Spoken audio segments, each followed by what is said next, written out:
Bonjour, je suis Amélie Monette, fondatrice des Assoiffés Nature et collaboratrice pour la Fondation Monique Fitzbach. Vous avez l'impression que l'enseignement extérieur est réservé aux écoles ayant accès à de vastes espaces naturels? Pourtant, il est possible d'enseigner dehors, même en ville, et ce en profitant des éléments bâtis. Votre milieu est unique et regorge d'opportunités d'apprentissage stimulantes et authentiques. Voyons le potentiel pédagogique et social de votre milieu. Les marches pédagogiques sont un outil adaptable à chaque discipline du programme. Par exemple, une marche mathématique, une marche historique, une marche philosophique. Ces marches nous permettent de voir le milieu avec une lunette différente. Vous trouverez une liste d'exemples de marches pédagogiques dans les ressources. Les milieux urbains offrent plusieurs possibilités pédagogiques que vous pouvez exploiter en enseignement extérieur. Le patrimoine matériel comme les bâtiments, les sculptures. Le patrimoine immatériel comme les expressions, les connaissances, les savoir-faire propres à la localité. Les enjeux sociaux comme le vivre ensemble, l'itinérance, les groupes culturels. Les enjeux environnementaux comme la pollution, les espèces envahissantes, les transports collectifs et actifs. Et finalement, les ressources communautaires. Vous vous demandez comment les exploiter? Voici quelques exemples. Rendez l'histoire vivante, concrète et significative en créant des connexions avec le milieu. En ville, les possibilités sont nombreuses pour connecter le milieu aux différentes périodes historiques et événements qui sont étudiés dans le programme de formation.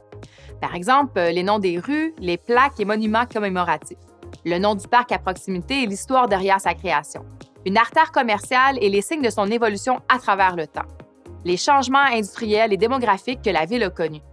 Comment se familiariser avec ces éléments? Faites une marche dans le quartier autour de l'école pour commencer à repérer ce genre d'éléments. Demandez de l'aide à une société d'histoire ou un groupe d'aînés. Ils se feront un plaisir de vous accompagner dans cette réflexion et de vous aider à propulser votre projet. N'attendez pas d'être un expert de l'histoire de votre quartier pour sortir. Laissez les élèves s'interroger et observer. Profitez de ces questionnements et observations pour débuter une démarche d'histoire active et vivante. En géographie, plusieurs thèmes peuvent également prendre vie en milieu urbain. Que ce soit pour identifier des éléments humains et naturels dans son milieu, identifier et nommer des institutions politiques, s'interroger sur l'organisation de la société sur son territoire ou encore pour découvrir les caractéristiques et enjeux des territoires urbains.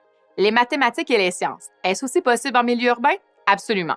Quelles sont les énergies qui alimentent les maisons de ce quartier résidentiel? Quels indices observez-vous? Comment pourrions-nous déterminer si le sol de ce terrain est contaminé?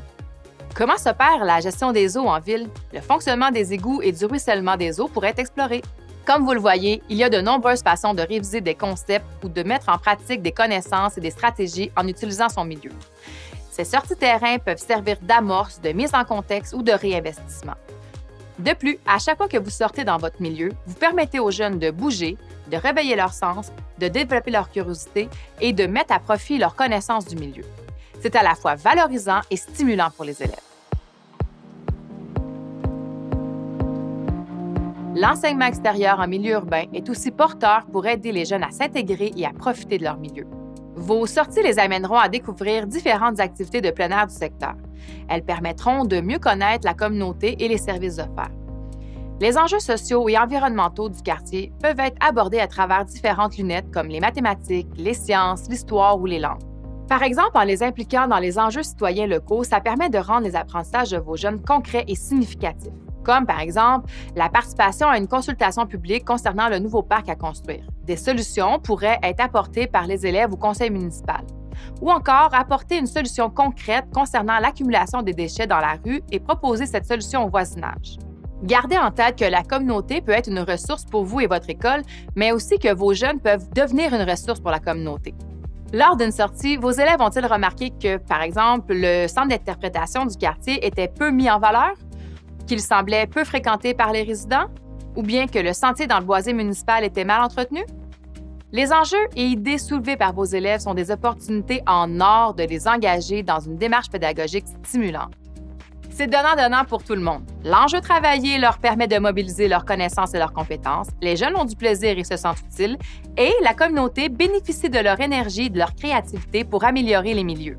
Ancrer les apprentissages dans le milieu, c'est l'occasion de comprendre les connexions entre les différentes disciplines scolaires, de même que leur application dans un contexte réel.